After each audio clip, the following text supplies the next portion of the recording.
got an old crusty piece of paper out, and I decided I'm gonna do a list. Top 10. I haven't done a top 10 since like the beginning of doing videos, I think.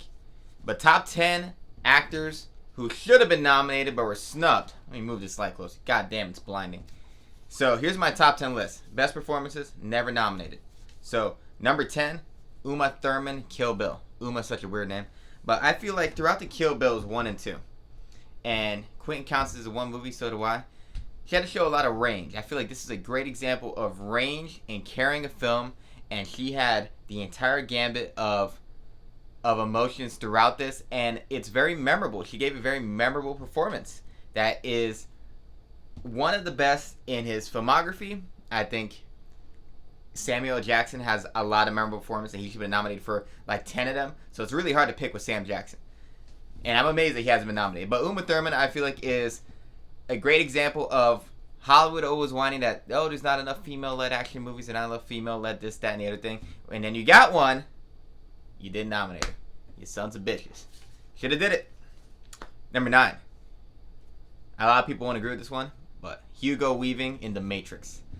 I think a lot of people don't think about this performance, but I really do think that Agent Smith, when he gives that speech to Morpheus and he's sitting in that chair, he has his handcuffs in, has little electrodes in his head, and he's talking about human beings like a virus. It is such that I was like, that's the clip right there. That's the clip that they play at the Oscars as to why he's nominated. It's so good. He is so good. Like, I can't see anybody else being as evil and, in his own sense, a little over the top, but just perfect. He was so memorable in that movie. He was the one, him and Lawrence Fishburne were the two great performances of The Matrix, but he's the one by far. Light years. And I think genre of film, just like Kill Bill and this, is what eliminates actors from getting nominated, because they're like, oh, sci-fi, explosion, CGI. Can't do it. But acting, as far as acting goes, Hugo Weaving, The Matrix, go watch that again. Go watch that speech. I watched that speech so much. Just human beings and them being the cure to the virus that is human beings. So, number 8. Andy Serkis, Lord of the Rings. Genre. There's a genre bias in Hollywood. There's also a motion capture bias. You know, they don't want to see motion capture because I guess they can't really tell how much is the actor and how much is the CGI. But this is how you do it. Behind the scenes footage. All you got to do is play it side by side of Schmeagol and Andy Serkis giving a performance. And then you can see what he really did. And he does so good. Even fucking, what's his name? Benedict Cumberbatch as the dragon, as Smaug.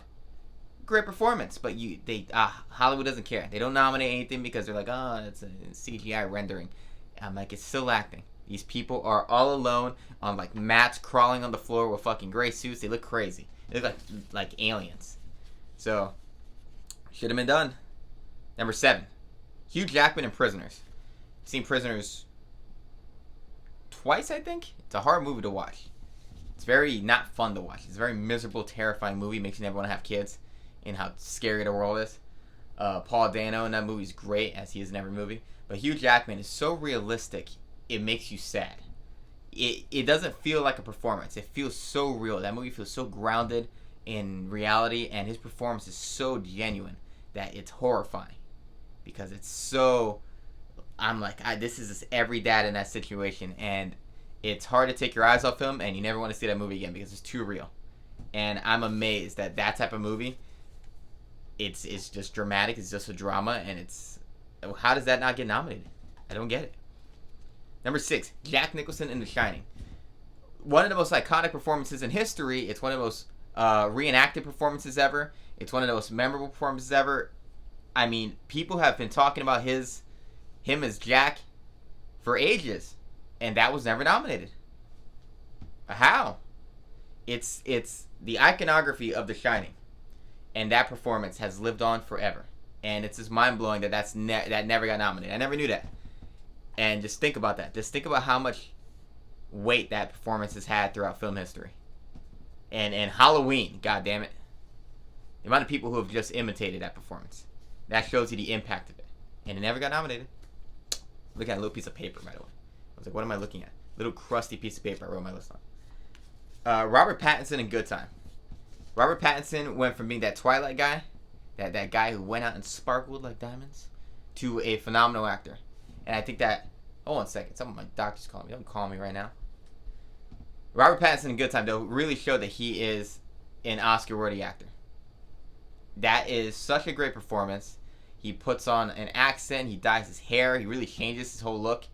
And you kind of regret, like, dissing him for Twilight. Yeah, I'm like, damn. I feel bad now. It's like Kristen Stewart. Kristen Stewart's really become a great actress in her own. And they went from being so made fun of to just so well respected. And I think this is a movie that it was underseen, and I feel like the Academy really just let this one. Like, how do you not nominate this? I don't get it. Number 4, Paul Dano in There Will Be Blood. I think Daniel Day-Lewis, the problem with him is when you're in a movie, he kind of highlights just himself. I feel like the Academy were so distracted by him because they love him so much that they just forgot everyone else exists in that movie. And Paul Dano's performance... I mean, you need him in that movie. You need him. It's so psychotic. And I'm still, to this day, I'm like, was there 2 of them, or is he insane? But think about that church scene. Day-Lewis is giving the performance of his lifetime, of course, which he wins, deservedly so. But just think about Paul Dano in that scene. Those are 2 masterclass performances warring it out. How many people could hold their own against Day-Lewis? And this is what this guy does.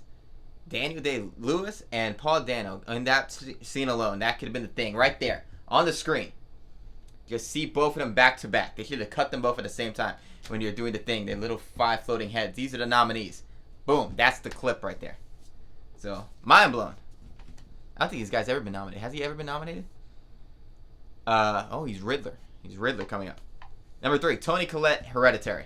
Phenomenal performance. I think, again, it's a genre bias. You're like, horror movies. They don't like them. These old ass people. They're scared. But Toni Collette is, and Alex Wolff is really good in that movie too.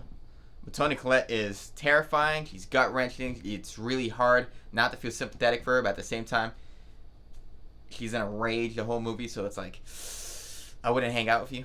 But it's such a phenomenal performance. And I feel like right now she's coming back.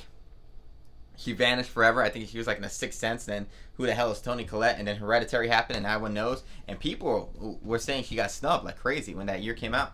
And those Academy Awards, they dissed her. They dissed her, and I think it's a genre bias. Horror movies. Hereditary, to me, I'm like, Academy Awards, if you're going to give any horror movie any nominations, this is the movie. It's not too much makeup, too much CGI for you guys. Too much ghosts and goblins for you guys.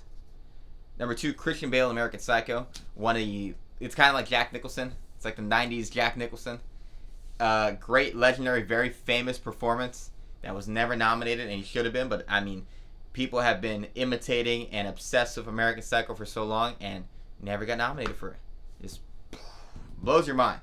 In that movie, he does a lot of acting. He has to be a stoic, cold, emotionless guy all the way to the losing his fucking mind at the end of the movie. Completely insane. I'm like that. He just went through the rainbow of it. So, mind blowing. Jake G in Nightcrawler is number 1. Jake Gyllenhaal, he must have pissed on somebody's leg at some point. He must have cut some big producer off in traffic. I don't understand whatever he did, but he doesn't get nominated for things, and he's always phenomenal. And he was in Prisoners. He's phenomenal in every movie. Gets nominated for nothing. Nightcrawler, that to me says Hollywood hates him. We don't know what he did, but Hollywood hates him. That is one of the greatest performances of all time. One of the best performances ever. I'm blown away. It wasn't in the conversation to be nominated for one of the best movies of the 2010s. I mean, this is probably top 10 movies of the 2010s. And I think in time, this movie's gotten a cult following. And I think in time, people realize that Jake Gyllenhaal is cursed or something. Because that performance was just so incredible. And he shrunk himself down. He got skinny. He looked the part. It was a powerhouse performance. That's his career performance. When he dies one day, that's going to be the performance that people are like, damn, he got snubbed. Anyways, these are my top 10. What are your top 10? Subscribe. Tell me if you agree, you disagree. Look at my posters in the back. They're great. And thank you for watching.